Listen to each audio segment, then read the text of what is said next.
मित्रांनो, मनुष्य एक सामाजिक प्राणी आहे। त्याला एकटं राहायला आवडत नाही। त्याला नेहमी समाजाबरोबर सुरक्षित आणि सुखी राहायला आवडतं। म्हणूनच या समाजाप्रती प्रत्येकाचं काही ना काही कर्तव्य आहे। आपल्या समाजात असे कित्येक वर्ग आहेत ज्यांना आज मदतीच्या हातांची खूप गरज आहे। असेच मदतीचे हात देणारे कित्येक समाजसेवक आपल्या समाजात आहेत, ज्यांचे कार्य खूप मोठे आणि कौतुकास्पद आहे। असेच समाजसेवक म्हणजे डॉक्टर प्रकाश बाबा आमटे। मित्रांनो, प्रकाश आमटे यांना आपण सगळेच एक समाजसेवक म्हणून ओळखतो। त्यांनी त्यांचे संपूर्ण आयुष्य आदिवासींची सेवा करण्यात व्यतीत केलं आहे। आदिवासींच्या जीवनातील अंधार दूर करणारे प्रकाश बाबा आमटे। डॉक्टर आमटे यांनी महाराष्ट्रातील गडचिरोली जिल्ह्यातील हेमलकसा येथे लोकबिरादरी प्रकल्पाची स्थापना केली। तसेच तेथील स्थानिक आदिवासींच्या कल्याणासाठी आणि आरोग्यासाठी देखील कार्य केले। विशेषतः आमटेंनी कुष्ठरोगांकरता कार्य केले आहे। त्यांनी त्यांच्यासाठी आनंद वनाची स्थापना केली। डॉक्टर प्रकाश आमटे आणि त्यांच्या पत्नी डॉक्टर मंदाकिनी आमटे हे दोघेही डॉक्टर आहेत। त्यांनी बाबा आमटे यांची परंपरा पुढे चालू ठेवली। पूर्वी जेव्हा प्रकाश आणि त्यांच्या पत्नी मंदाकिनी हे हेमलकसामध्ये राहायला आले, त्यावेळी झोपडी वजा दरवाजा नसलेली एक खोली त्यांनी बांधली। तेव्हा तेथे वीजही नव्हती आणि आपले खाजगी आयुष्य व्यतीत करावे अशी परिस्थितीही नव्हती। माळिया गोट आदिवासी समुदायाकरता या डॉक्टर दाम्पत्याने त्यांच्या आरोग्याची आणि योग्य शिक्षणाची जबाबदारी उचलली।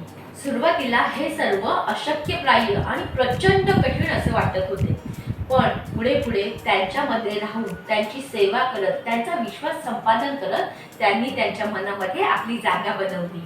हेमलकसा येथे 1975 साली स्वित्झर्लंडच्या आर्थिक मदतीने एक छोटंसं रुग्णालय स्थापन करण्यात आलं। तेथे औषधांची चांगली सुविधा उपलब्ध करण्यात आली। त्यामुळे डॉक्टर प्रकाश आमटे आणि त्यांच्या पत्नी मंदाकिनी आमटे यांना शस्त्रक्रिया करणं शक्य झाले। ते पाहता या आदिवासींचा विश्वास त्यांच्यावर वाढू लागला आणि त्यानंतर खूप मोठ्या संख्येने रुग्ण त्यांच्याकडे येऊ लागले। त्याचबरोबर डॉक्टर आमटे यांनी आदिवासींच्या मुलांच्या शिक्षणासाठी देखील खूप मोठे कार्य केले। डॉक्टर आमटे यांनी 1976 मध्ये आदिवासींच्या मुलांसाठी हेमलकसा येथे एका शाळेची स्थापना केली। सुरुवातीला आदिवासी आपल्या मुलांना शाळेमध्ये पाठवत नव्हते, नंतर पुढे पुढे मुलं शाळेत येऊ लागली। त्यांना शिक्षणाबरोबरच स्वयंरोजगार, शेतीचं शिक्षण, फळं भाज्या यांचे उत्पादन या व्यतिरिक्त आणखी बऱ्याच गोष्टींचं प्रशिक्षण देण्यात आलं। आदिवासींच्या कल्याणासोबतच त्यांनी प्राण्यांची देखील काळजी घेतली। यावर त्यांना एक प्रश्न विचारण्यात आला की डॉक्टर, तुम्ही आदिवासींसाठी तर कार्य केलेत, पण प्राण्यांचं अनाथालय कसं सुरू केलं? यावर डॉक्टर म्हणाले की ते एकदा जंगलातून जात असताना आदिवासी माकडाची शिकार करून जात होते। त्यांनी देखील पहिल्यांदाच माकडाची शिकार केलेली पाहिली। त्या आदिवासी लोकांकडे आमटेंनी माकडाचे पिल्लू मागितले। त्यावर आदिवासी बोलले की घरामध्ये मुले उपाशी आहेत। त्यावेळेस डॉक्टर आमटे यांना कळले की भूक किती पराकोटीची असू शकते। डॉक्टरांनी त्या आदिवासींना मुलांच्या खाण्यासाठी काही तांदूळ दिले आणि त्या बदल्यात त्या आदिवासींकडून माकडाचं पिल्लू घेतलं। डॉक्टर आमटे यांनी प्राण्यांसाठी एक प्राणी संग्रहालय देखील सुरू केले आहे, जिथे अनाथ झालेली लहान प्राणी ठेवले जातात। हे प्राणी संग्रहालय आमटे यांच्या अंगणातच सुरू केलेले आहे।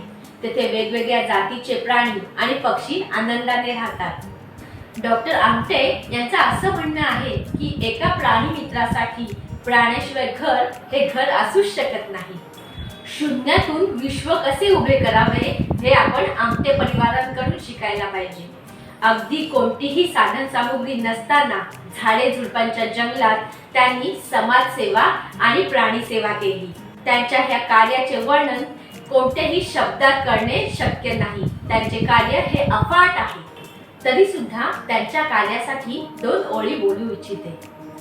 तुम ऐसे ही लोगों की सेवा करते जाओ, सेवा करते करते आगे बढ़ते जाओ, लाओ गम भरे चेहरे पे खुशियां, लोगों के मुस्कान की वजह बनते जाओ। तुम्हाला माझा हा व्हिडिओ कसा वाटला हे कमेंट बॉक्स मध्ये लिहायला विसरू नका। आणि हो, या व्यतिरिक्त कोणत्या विषयावर तुम्हाला व्हिडिओ बघायला आवडेल हे देखील सांगायला विसरू नका।